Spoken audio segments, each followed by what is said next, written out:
Listen. So the half of it was meant to premiere at the Tribeca Film Festival, which then got canceled. But the movie still won Best Narrative. Now it's on Netflix, and considering its Cyrano roots, this is like them making up for Sierra Burgess, in my opinion, with a version that actually makes sense. While also reminding us that we are the source of our own hell.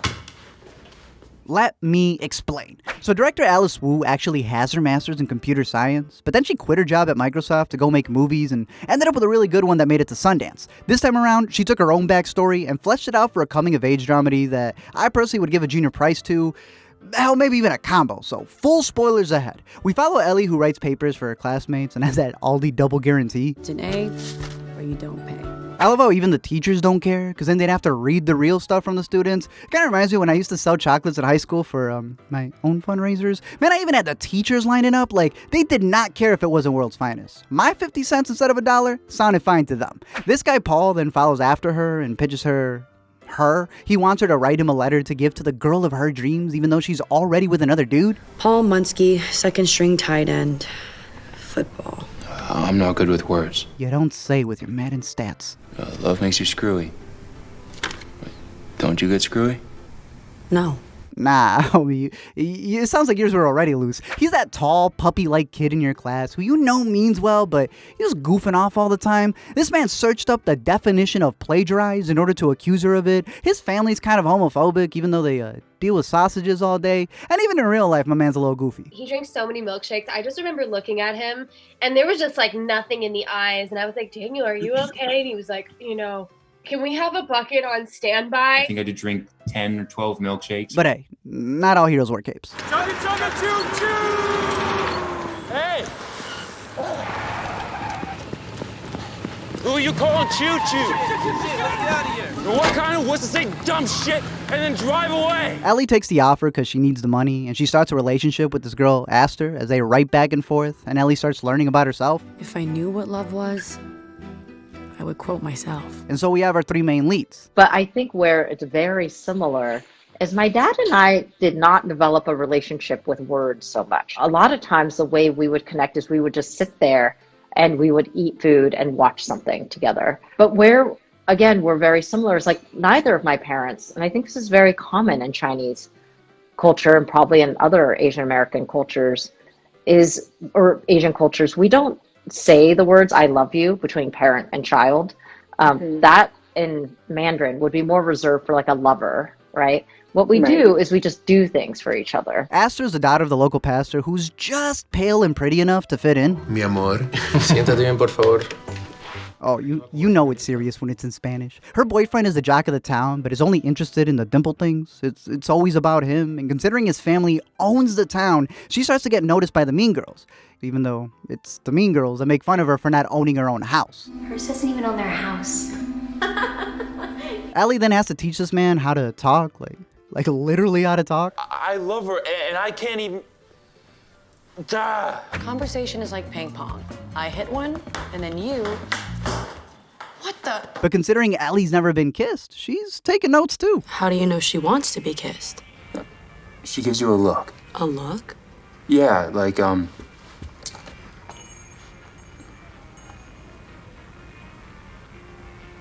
Aster and Ellie eventually spend the day together, and the two get to know each other better as Aster teaches her how to feel before Paul tries to cop a feel. You don't want me to kiss you? No! Why?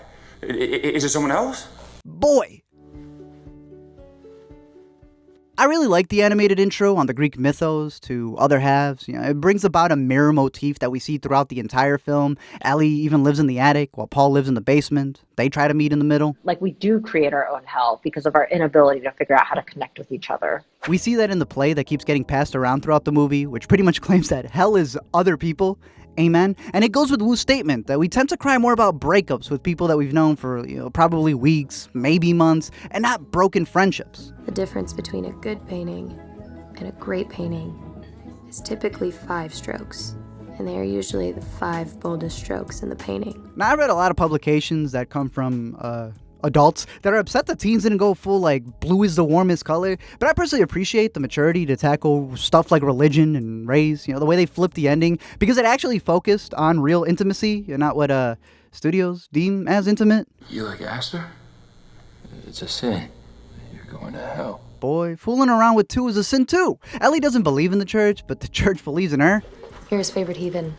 He can't handle mediocre accompanists, even if they are saved. And I really do believe that, fellowshipping is important. It creates community like it's done here, but having been to enough churches growing up, I also understand that congregation mentality tends to ignore anyone that doesn't fit within the congregation mentality. So really everyone who's different just gets casted aside. They don't realize that just because a verse applies to you doesn't make it universal. Love isn't patient and kind and humble.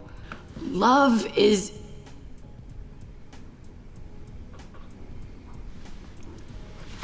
messy. Girl really said 1 Corinthians. I really appreciated the small town perspective from the small minority within it. It's something that the upcoming A24 masterpiece Minari covers, and both do it in a way that doesn't condemn. Usually movies are so overbearing when pitting, like two opposites, but this movie embraces both. Wu isn't just speaking to the Ellys out there with this movie. She wants the rest of the small town to listen too. The characters aren't blurting out labels because these are people dealing with their personal thoughts, not a hashtag movement. It actually makes it feel like real people. Because I wanted fresh faces. Right? For a film like this, I think it does make a difference if you believe these characters exist. But the chemistry they have also built, both first as the characters and then that have now bled into them as like just friends and people. Because sometimes you'll see these like teen stars and like if the pretty boy shows up, you're like, that guy does not need help trying to get that girl, right? That said, I read an AP article that talked about how Wu's previous Saving Face was the last Hollywood film featuring a Chinese American cast of Crazy Rich Asians. I legit thought they were lying, so I had to look it up. Bro, The Jump goes 93 2017. Like, I love Gook, but that's an indie. Honestly, I should be adding 5 years because of the buffoonery in Ghost in the Shell. Colin Chow, who plays the dad. I mean, here's the other thing. Not only is he a PhD, and he's also well-spoken, and he watches, Wings of Desire, but also he's super handsome. Initially, the casting director sent me a list, and literally it'd be all these people who look a little bit like Mr. Miyagi, and I'd be like, no. First of all, 45 to 50-year-old Asian American men don't look that old. Now, as a Mexican cartoon, I don't really have too much experience as a young Asian American female, but this video I caught by Christina on YouTube, I think explains the perspective much better. Like, it really showcases what the movie does well. Cause, well... Oh, it's Paul's Chinese friend. I didn't hear you come in. The last scene between Paul and the dad, I think, is beautiful. Just in terms of their viewpoints and how it's hindered them from fully seeing their loved one's potential and realizing how it's not up to them to decide other people's paths. You know, Trig, I have been writing your papers for the last 4 years. And if you'll forgive me, I'm just gonna rewrite you one last time. In the end, obviously everything gets revealed as they all congregate for an impromptu proposal for high schoolers, but Ellie, after spending the entire movie quoting others, finally comes up with her own, with the emphasis not being on the happily ever after that every movie focuses on when it comes to relationships, and instead focuses on the relationship. Is this really the boldest stroke you can make? Bruh, is this the same streaming service that gave us these? Throughout the movie, it's shot to highlight Ellie's viewpoints and how she's the French Montana of her own movie. It's like literally all her duties in front of her on her face. She clearly doesn't think she's the main character in the story. And it isn't until the end, when she finally takes control of her story, that we get to see her face to face and realize that an ending doesn't have to mean things are over, but that it's the start of a new beginning. That said, it is called The Half of It, so give the people what they want. Thank you guys for checking out this video, and I'm curious to know your thoughts down below in the comment section. I do have a bit more to say. I don't know if y'all want to stick around. If y'all busy, you're welcome to leave, but if you'd like to stay, I have some other stuff. Like, I really just like the little things in this movie. The titles, the very nice cuts. I love how they work in technology, because there's so many Netflix movies that you've heard me complain about, or shows where they want to deal with the anxiety of the digital age, and then just don't deal with the digital part of it when it's not convenient. But I like this movie because I really see Wu as a real one. Like, she was talking about in an interview how she had Easter eggs for a saving face just throughout the movie, but doesn't blurt it out at all. And legit, when you think about the fact that To All the Boys is encouraging more actresses than the stuff that's in theaters, yeah, that's when you realize you guys have a problem. But it's good to see that there was less changes that were made here. On top of that, I really like this excerpt here where she was talking about how they wanted her to change the ending to Saving Face, and I love how she stuck with it, and how she says that history has proven her right. Like, I remember when I started this YouTube thing and people just thought it was a joke, and now we out here watching movies for a living, but the movies that she's making, like, to go out there and make a project, and you actually have to pitch it to all these other people, they don't believe in you, and then, like, nah, your own life proved it to be right. I don't know, I just find that so so fascinating. I think it's dope. I want to see the sequel where he goes all ratatouille because of the critics that come to, like, I don't know, eat his sausages. But it's interesting to see that half of it were the friends we made along the way, really, if you look at it. But I really like the movie. I think it's a very cute one. I think most people are just going to think that it's too cute for its own good and ignore it. But again, give it a couple of years, and then you're going to notice that a lot of movies, this movie feels more cliche than it is. Like, it feels like it's already been out there to a degree, but I see a lot of movies within the next coming years being referred to back as, oh, that reminds me of the half of it. It's my thoughts. I guess history will see. But I'm curious to know your thoughts. Let me know down below in the comment section. Don't forget to comment, like, and subscribe, and don't be afraid to make bold strokes.